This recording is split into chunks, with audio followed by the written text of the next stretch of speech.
Thank you, Coach. Let's start on the left side here with Alex. Avery, you mentioned, looking back at the metrics, looking at the video, were you encouraged by kind of what you saw with the smaller lineup, the 8-man rotation, and what's the likelihood of kind of going back to another small rotation on the road? We're just going to do whatever it takes to win. Whatever we think it takes to win, whether it's playing 11 guys, playing Lawson, playing 6 guys, whatever it takes to win, that's what we're going to do.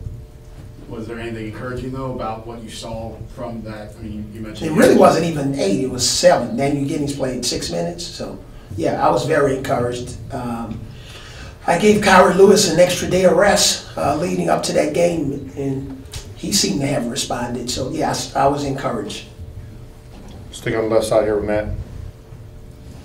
Avery, how would you evaluate Dazon's year so far, and just, hey, how much do you guys need him to be the kind of, or make the kind of all-around impact that he made against Vanderbilt just moving forward? How helpful was that? Yeah, Matt, independent of the opponent that we played against, I thought that was Dazon's best game this year. So maybe he's had more points or more, whatever, it doesn't matter. Just his focus, I thought his assist-to-turnover ratio was very good. His defense on and off the ball, got a big offensive rebound for us late in the game. That's the guy that we really recruited, and again, had we played against South Carolina in that game, or had we played against Kentucky, Vanderbilt, Georgia, it doesn't matter. Just he was ready to go from start to finish, and if we can get more of that, that takes us to another level. Then that takes him to an elite status, and that's what he's capable of. But I think overall, I think we're approaching a stronger finish to his season than what he had at the beginning. Let's go in the front row, Gary. Coach, you already discussed Silva, but I wanted to ask you about another player that you're very familiar with, Gravitt, and also a freshman that you haven't faced yet, Lawson. Yeah, Gravitt's been outstanding for him in shooting the ball. Here's a kid that struggled to shoot the ball early on in his career, but now he's shooting 42% from the three-point line, and a lot of those are catch and shoots when the defense is even in great position to contest his shot, and he just has so much confidence. So he's playing more of a 2-guard than he was when he first arrived and was playing exclusively point guard. So he's doing a good job off the ball, and he plays hard. Lawson is a long, lengthy kid at the wing position. Kind of has the same body Petty had when Petty first arrived. Just can shoot it, runs the court, sneaky athletic. So we got to make sure we keep track of those guys because they rely a lot on Lawson's and Gravitt's, and obviously Hasey's, three-point shooting, as well as Trey Campbell. So all in back, Trent. Coach, obviously you kind of already talked about it. South Carolina kind of struggled during the non-conference play in the first half of the season, but seemed to find an identity during conference play. So what have you kind of seen from this team that's kind of gotten themselves in a groove towards the second half of the season? Well, they're a little bit different from Frank's teams in the past. This is arguably his best three-point shooting team.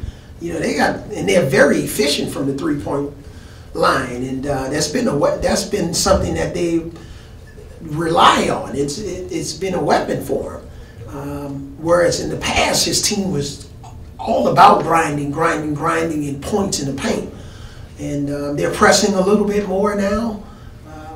And they've had an outstanding comeback in conference play, and that's a testimony to his leadership. Let's go over the first one on the left here, Tony. Herbert talked about Tevin Mack's ability to kind of bring that aggression and kind of can jumpstart the offense. What have you seen from Tevin, and how important is kind of an athletic guy like that in this upcoming game? Well, man, when Tevin gets off to a good start offensively, that helps us. Especially when he's in the right place at the right time. We've had some spacing issues early in games with that starting lineup, so inserting Petty into the lineup hopefully have solved some of those issues for us and given us some more space to operate. Tevin, obviously, if he's playing against or matched up against a bigger guy, it could be a tough cover for him, especially if he's making his shots and mixing up his game. But Tevin's size and ability to shoot the ball and take the ball to the basket and hopefully rebound a little bit better for us on both ends of the floor, that makes us a much better team. You got time for a couple more. We'll start with Alex. Excuse me. Avery, a week or two ago, you mentioned, everything was on the table. You were kind of even kind of quipped how they ate the meal before the game or whatever like that. What are some of the changes that y'all have been able to make? I think Tevin even mentioned he thinks the practices are a little shorter. So what are some things that you've been able to implement in the last couple of weeks that you think has helped you on the court? Well, specifically leading into this game is probably two of the shorter practices that we've had all year. And it was time. I mean, from the first minute to the amount of time I wanted to spend on the floor. And we just took a lot of drills out of our practice that we just thought didn't make any sense. And we wanted to get off to a quicker start in practice. So after the warm-up, we don't slide into practice anymore.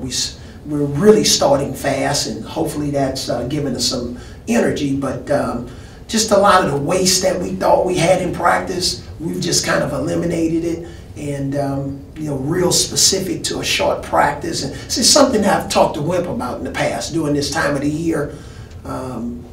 We talked a lot about this, and it's something that worked very well for us leading into the Vandy game. And you mentioned South Carolina. After this last game, you said this practice, I guess tonight's or today's, was going to be probably the hardest. What do you anticipate this practice kind of showing you about that way you do feel comfortable putting guys out there? Well, the main thing is, South Carolina is a very physical team, and they try to disrupt your offense. So we're going to, our scout team is going to be very disruptive, and we'll see how we respond. And then when you're in a one-on-one matchup with a guy inside the paint, you got to win that. You got to win it. You got to win the jumping contest. You got to win the boxing out contest. So you got to win that game. And at the same time, we need more support on the boards because we were even in rebounds in the last game. We still didn't win it. And this team rebounds 5 times better than our last opponent. Coach, we got 2 more questions. We'll start with Trent, and we'll finish with Matt. Coach, last week you were pretty critical of the team defense after that Florida-Texas A&M game. So what were some of the things that you saw in the first half of the Vanderbilt game here at home that you kind of liked defensive energy-wise, and how do you keep that energy for the full game in that second half? No, our defense was the second thing I was critical about. I was critical about the coaching first. So, but defensively, just positioning, communication. And even though I'm always talking about the coach got to coach better, we need more self-discipline. We need more competitive spirit, and guys just need to do their jobs. And if you can't do your job, I can't play you, because when you do your job, our plays work better when we set better screens. But defensively, we just got to communicate more, get back. But one of the things that's hurt our defense, turnovers. And in our last game, we had 10 turnovers. That's a low number for us. So if we can just take care of the ball, get our defense set, communicate better, guys have a crystal clear understanding of what we're trying to accomplish on defense, that gives us a better chance to be successful. But that was the second most thing I was critical of. Okay, Matt with the last question.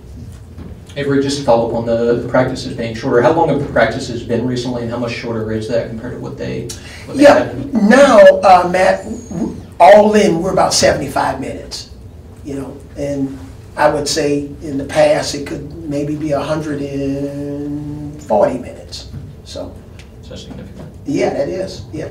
The main thing is we're just trying to do whatever is best for our team to give us a competitive advantage. And again, we have a 17-year-old point guard that we require a lot from him in games, and we don't want to necessarily leave his game legs in practice just because we're trying to show that we can coach or we got some cute drills. We beyond that now.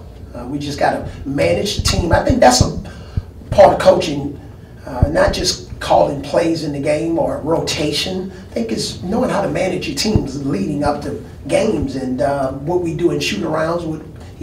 We ate a little bit earlier in the last game, and instead of eating 2.5 hours before the game, we ate 3.5 hours before the game. So everything's on the table. We're just trying to push all of the right buttons to give us our best chance to be successful.